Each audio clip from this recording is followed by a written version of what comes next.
Welcome to the Sandler Training Hour. You're with your hosts, Jim and Jason Stevens. And today, Jim, I thought we'd talk a little bit about this reality that we face as sellers, which is hindsight is in fact 2020. And after you've lost a sale, it's really easy to pinpoint that one thing that went wrong. Because looking back on anything, you can really paint the picture of here's everything that happened. And here's the pivotal moment that was the crux of all of the issues that I had.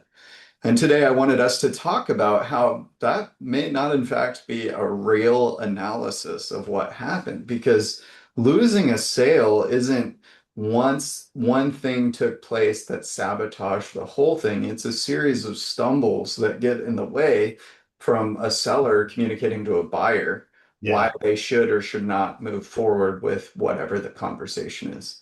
So give us a little bit of perspective. Yeah. I think to kick it off, after, I don't know, 40 years of being in sales and a sales manager, that one thing that we usually land on that didn't work and caused the deal to die is someone else's fault. It was a bad prospect. I shouldn't have taken them. They were too. This was right. We externalize, and we do that to protect our own ego. Yeah. And selling is a career where you invite yourself to be rejected. You invite yourself to constant audit of process, and the evaluation is brutal. It's either closed business or not. Yeah. And if it's not, you lose your job. I mean, it's that clear. So I think where sales come apart isn't in one or two big moves that we miss. However, there probably are a couple of kingpins that we should have been aiming for, but it's a series of small things. And Mm. what it generally amounts to, most people who come to us inquiring about, so what do you do? I spend a few minutes asking them questions, explain your sales system to me, and very rarely do they have a clearly defined process that they follow. It's kind of, I know the end goal, and I just adopt to fit whatever the profile of the client is and the situation, and I ultimately get there at least a third of the time. Yeah, and more often than not, these are people who are passionate about what they're selling, the service that they provide. They know it works. Oftentimes, we're working with people who are, in fact, subject matter experts who Yeah, do a mixture of production and selling. yeah, If you have just exclusive salespeople, that's a whole different path. But that's not the majority of sellers in the world. And so you've got this balance of my system is showcasing what I do exceptionally well and showing how I'm different. All of that is, though, I. It's yeah, me. So go back to your point on what we're doing when we look in hindsight to the external things that caused the sale to fail. We're protecting our ego because we care. yeah, So acknowledging that we care, it's important to look at what would a process be that allows for more fluid motion, yeah, because the real danger is that you spend too much time with people who aren't really that interested. They aren't motivated buyers. They're not interested long term in committing to your process or what you do. And downstream, the risk there is that it's a cost benefit, it's a lot sunken cost analysis that you need to do. If I spend a bunch of time chasing after an uncommitted buyer and delay on finding opportunities of people who are more interested, well, my schedule is dependent on someone who's not that committed and I'm not gauging it. Think yeah, of the last time you had someone who you're going into the day of the meeting. You get a quick email, an hour or 2 hours before, hey, I can't make it. Can we reschedule?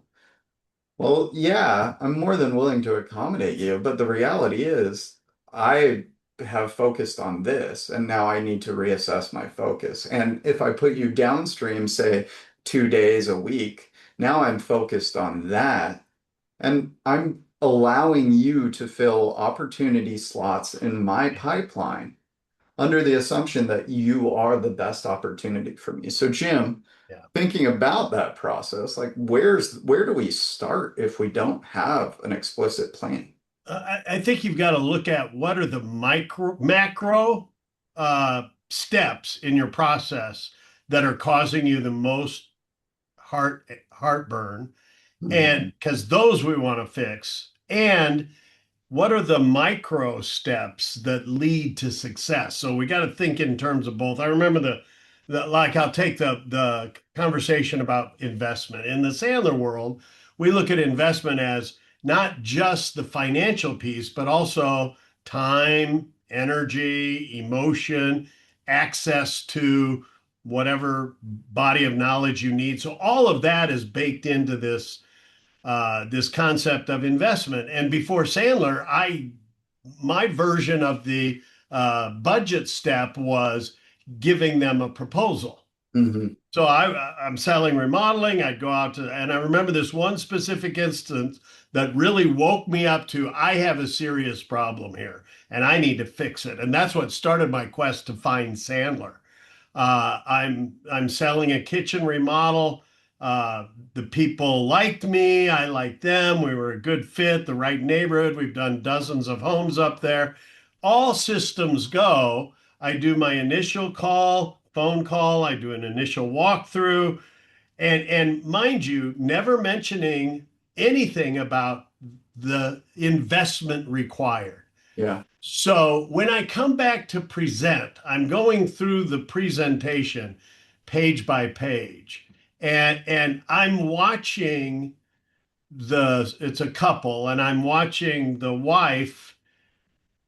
The more I go through the proposal, I can just see the color draining from her face.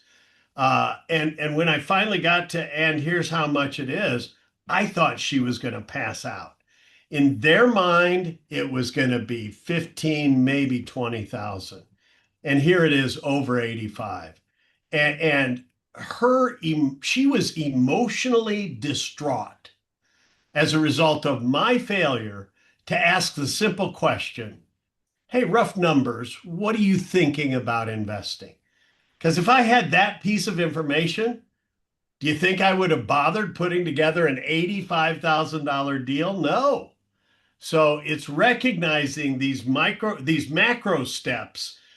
We call them pain, the qualifiers, three of them. Pain, do they have a compelling reason to want to do business with you? Investment, will they invest time, money, and energy, able and willing?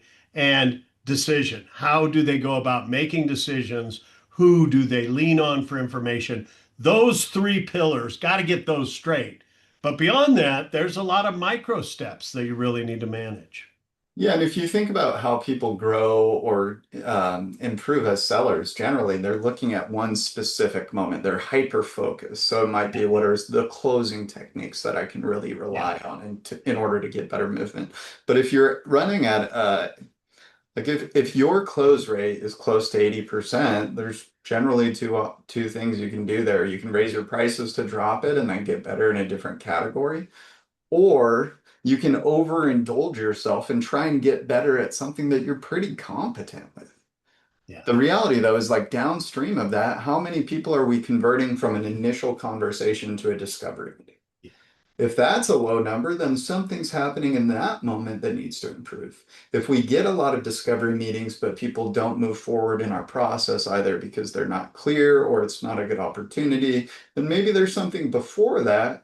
Prospecting, how are we choosing our ideal clients? How are we chasing after people? But to your point, it's not a single technique that will make you better. It's understanding your process so that you can help people determine whether or not they fit into it.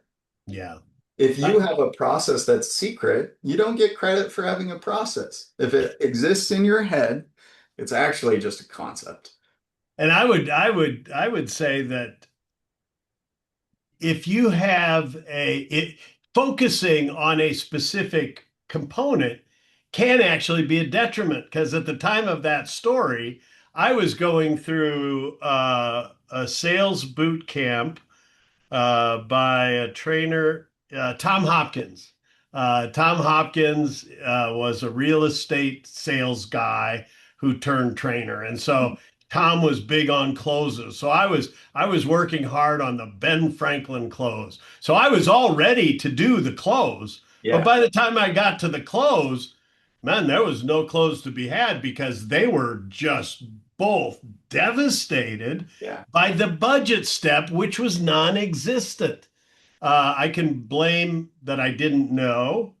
I didn't have courage. But the Tom fact should have told is, you. was that Tom should have told you.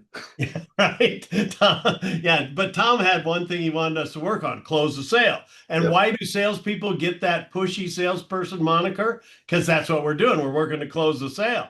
It's not about what leads up. If you think about it, getting a yes on a deal is not a single yes, it's a series of mutual agreement from the upfront contract through every meeting you have. It's these micro yeses that turn into that macro yes that says, I trust you. Let's do business together. I love that. And wrapping that up clearly, it's look at your process, and if you can't define what your process is, the easiest starting point is to just practice how do I move from one gate to the other once you understand what those gates are. But stop putting pressure on the close. Yeah. The close isn't the space you need to improve. You need to improve on the whole relationship. And Love that's that. us with Sandler Training. You found your way here, so do a little digging. Backtrack to us and find a bit more about who we are and what we do, and raise your hand if you want to have a conversation. Otherwise, good selling. Good luck out there.